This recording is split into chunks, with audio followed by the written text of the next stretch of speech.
just leaving the Fulshire Chamber for Commerce when I decided to open a real estate company in 2017, actually 2016. No, actually 2015. Holy crap.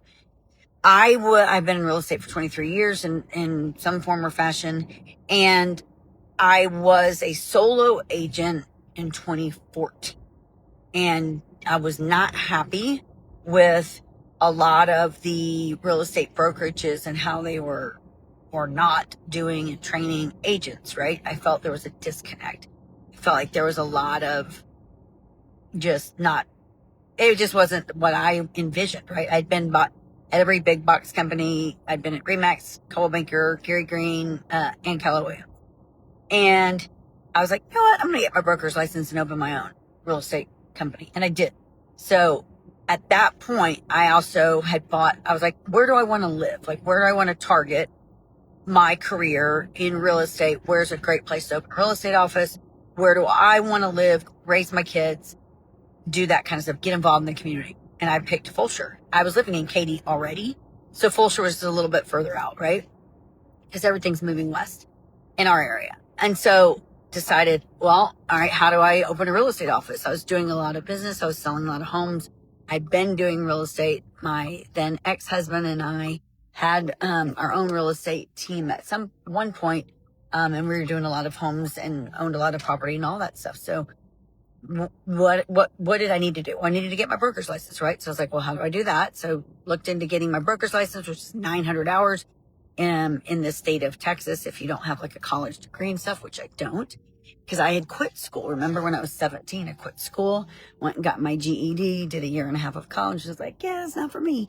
And went to real estate school. So didn't have a college degree, got my broker's license.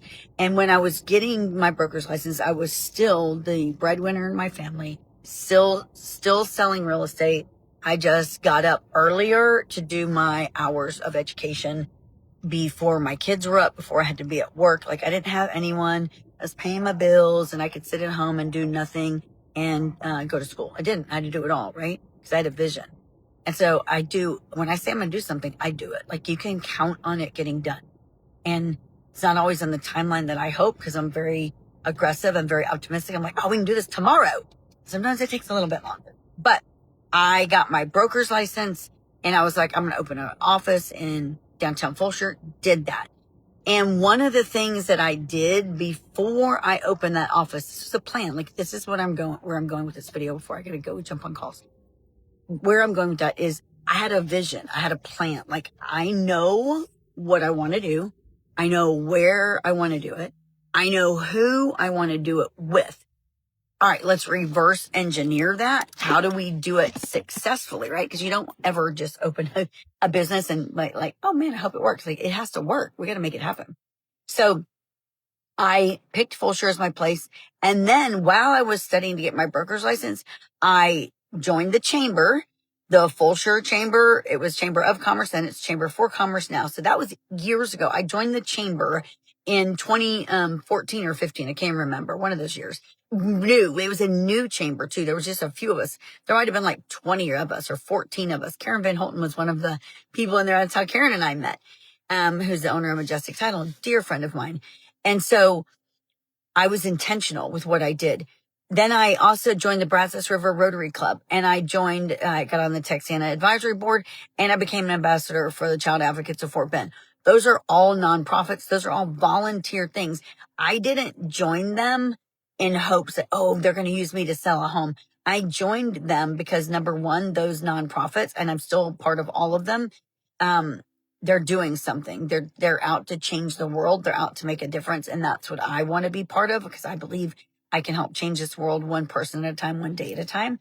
So I was like, I'm in.